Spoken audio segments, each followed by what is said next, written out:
gudoomiye ku-xigeenka koobaad ee xisbiga mucaaridka Wacid Cabdinaasir Buuni oo maanta qaar ka mid ah warbaahinta kula hadlayay gudaha magaalada Boorama ayaa waxa uu markii ugu horeysay eedeymo kala gedisan dusha uga tuuray mas'uulka gacanta ku haya maamulka maareynta iyo xisaabaadka telefishinka qaranka Jamhuuriyadda Soomaaliland oo sheegay in xafiiskaasi uu musuqmaasuq baahsani dul hooganayo wuxuuna sidoo kale sheegay inuu mas'uul ka yahay eedeymo iyo aflagaadooyin kala duwan oo loo geystay hoggaanka sare ee xisbiga mucaaridka Wacid uu lacag badan ku bixiyay sidii loo cayn lahaa hoggaanka xisbigaasi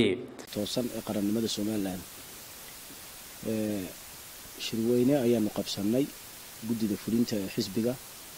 go'aamadii ka soo baxay waxa kamid ah in xukuumadda waqti la siiyo ay ku shaqeyso howlaha u yaala ku qabsato madaxweynaha xukuumaddiisa dhammaystiro waa go'aan xisbigu isla qaatay ilaa maanta waa sideedii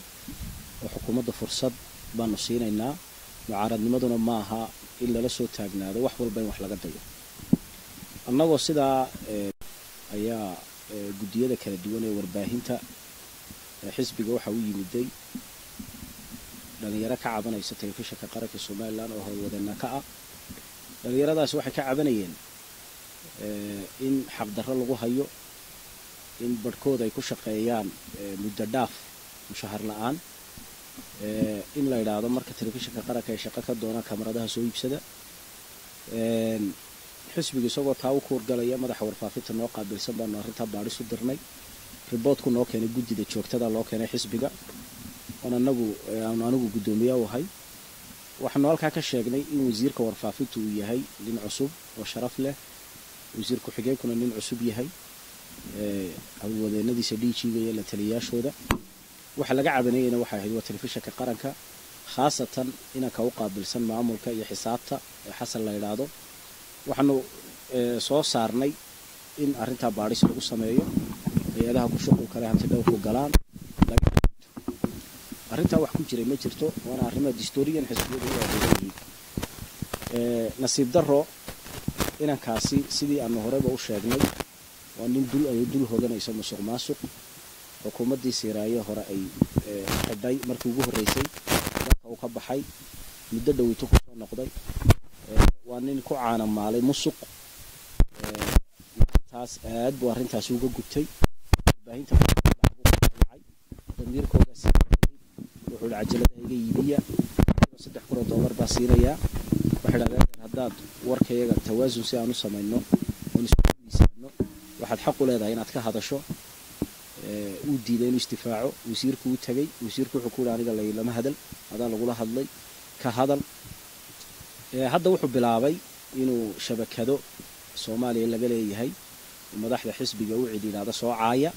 dacaayadaad ka fidiya gudoomiyaha xisbiga gudoomiye ku-xigeenka xisbiga waanu haynaa oo waxaanu ku xidhnay falash waxyaabada lagu soo duubay laanta dambi baarista CID-dan hadii la saacada soo socda maanta u gudbinaynaa waanu haynaa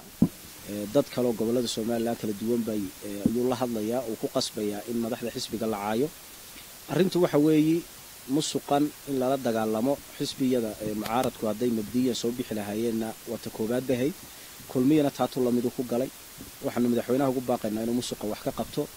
inuu telefishinka qaranka u sameeyo maamulka madax bannaan wasaaradda warfaafinta oo si toos ah loola xisaabtamo